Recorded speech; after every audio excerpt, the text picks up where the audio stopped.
welcome back for another look at the Star Trek The Official Starship Collection, this time featuring issue number 47, the Negh'Var, the Klingon flagship seen on DS9, and the last episode of The Next Generation and Voyager. So, we have our magazine here, and we have the ship. So we'll put this aside and let's get to the magazine here. So here it is, issue 47. The IKS Negh'Var.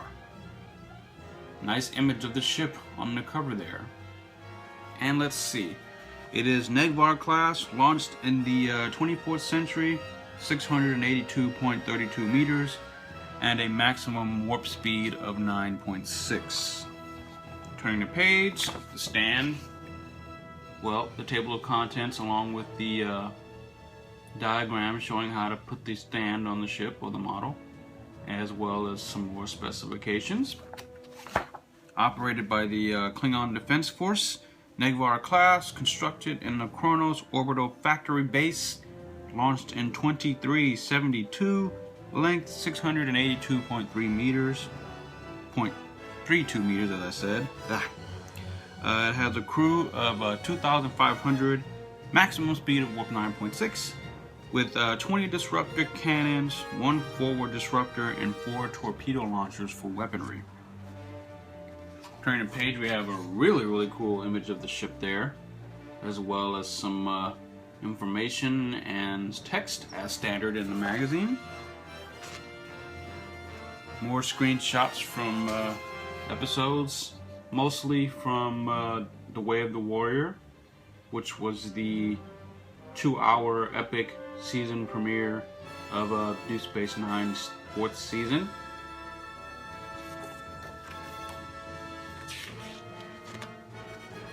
And our diagrammic page showing where the various components are, and so on and so forth. And here's a section on Gowron. I guess this is what I call magazine filler. So that ought to be interesting to read. And more on Gowron, with a really cool picture of him down there.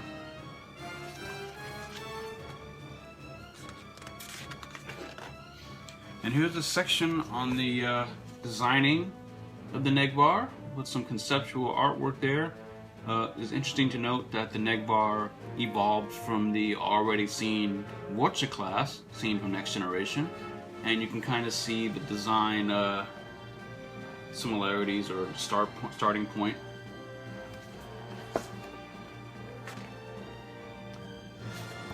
More pictures and photos of the model itself, the real model, studio model, as well as some information about its design. It's interesting to note that its first appearance was not in Deep Space Nine. It was in the last episode of The Next Generation, and in future alternate timeline created by Q, the Negh'Var was the Klingon ships of that timeline, basically in which the Klingon Empire had conquered the Romulan Empire and were once again enemies with the Federation. So, here we go. The on-screen appearance page, which shows some more pictures and trivia, and its first appearance, as I said, was in All Good Things. It's also appeared in DS9, Voyager, and no movies, unfortunately. And it was designed by Rick Sternbach. The Way of the Warrior was probably the episode where you saw it the most. It's appeared in other episodes, I think. In DS9 later, it was in not Apocalypse Rising, but I know it was in what episode was that? It was in the Mirror Universe episodes, especially Shattered Mirror. And interestingly enough, in that alternate universe, the Negh'Var was not referred to as the Negh'Var, but it was the Klingon flagship, the Regent flagship, Regent Warp's flagship. And it was significantly larger than the Negh'Var in the Prime universe. So that's kind of cool. I didn't know there was actually a size comparison, or I didn't know that the Negh'Var in the Mirror universe was bigger. So yeah, it made appearances here and there throughout DS9, and then it appeared in the last episode of Star Trek Voyager called Endgame, and ironically another alternate timeline, in which Captain or Admiral Janeway tries to go back in time, or goes back in time to save the Voyager crew and bring them home. At least that's what she's trying to do. And she's attacked by a Klingon Negh'Var ship, captained by Karath. And fans will note that Karath was also played by Vaughn Armstrong, who has had many faces throughout Star Trek. And another piece of trivia is that Karath is actually the Klingon character from Star Trek The Experience. So those of you who have been to the Las Vegas Star Trek The Experience attraction back in the day when it was there, the Klingon, that main Klingon antagonist that was on the ride or chasing you on the ride was Karath. So it's kind of cool that they brought him from the ride into the actual real universe. So, all right. So that's the on-screen appearance page. Next up, I'll be doing the armored USS Voyager. And there's the ship on the back. So let's put this aside and get to the model itself. So, as usual, they come in the Star Trek box. They're all pretty much like this, with the logos of all the shows and the symbol on the back. Looks pretty cool in the box. So let's get it out.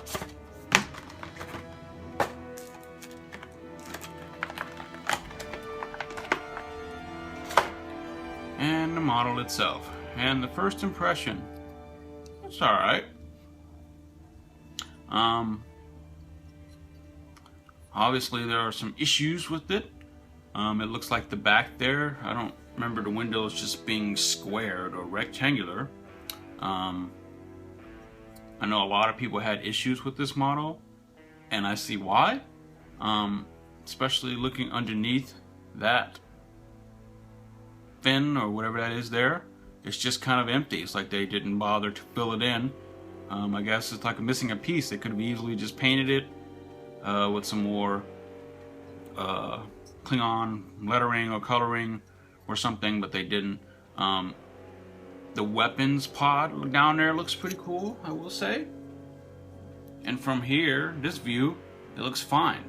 Got a nice paint application on the top of the ship with the Klingon letters or Klingon Empire symbols there.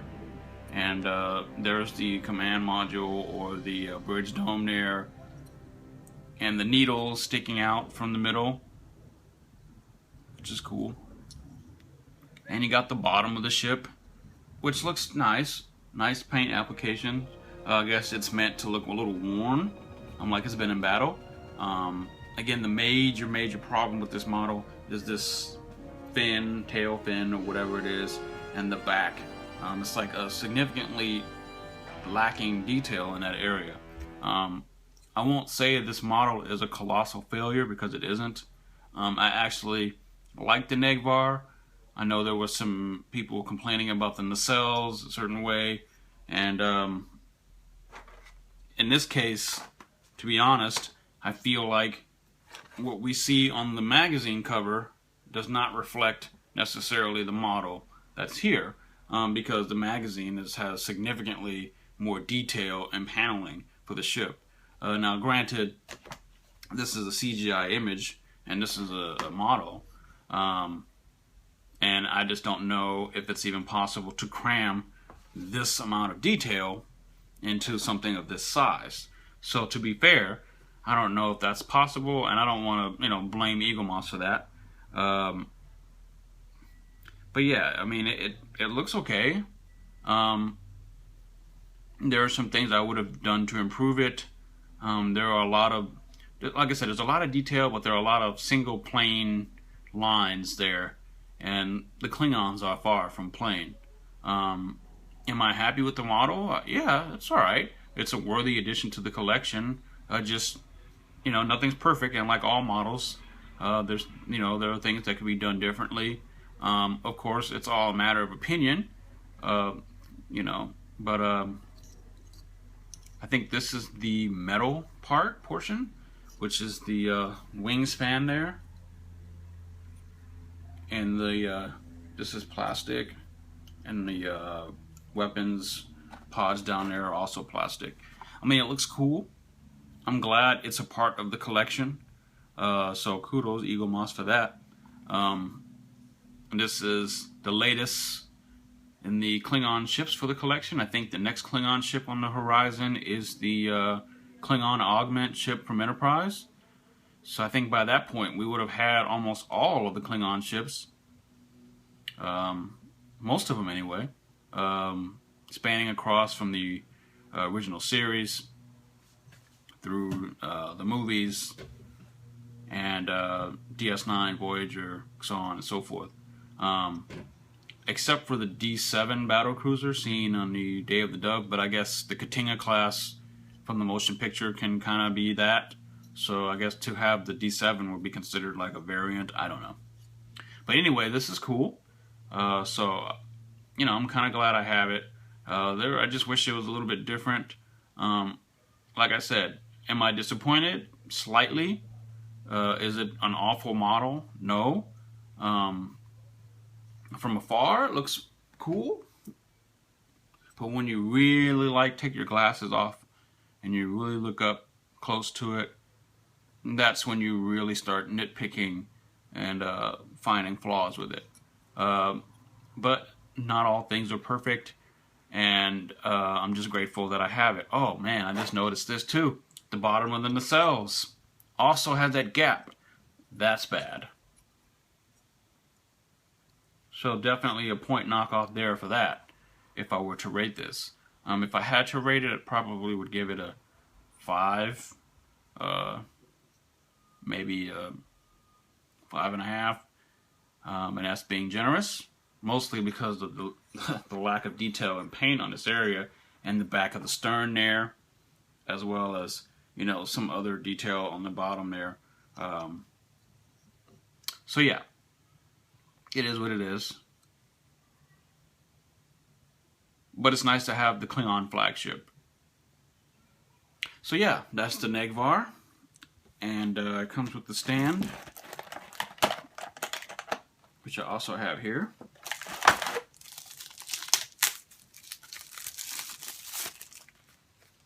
And it has the Negh'Var at the bottom of the stand.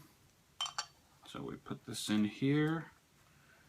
The only thing that I wish could really be done differently is the way these stands operate.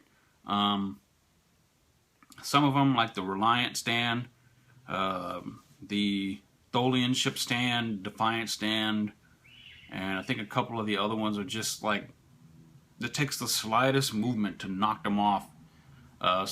You know. But anyway, so here it is, the Negh'Var on its stand in all its Klingon glory. And next up, I'll be covering and reading and looking at the armored USS Voyager, which I also have nearby here, and also the Borg Cube special, which finally came after months and months and months of waiting for it. So that ought to be cool. So until then, I'll catch you guys all on the flip side, and Qapla'.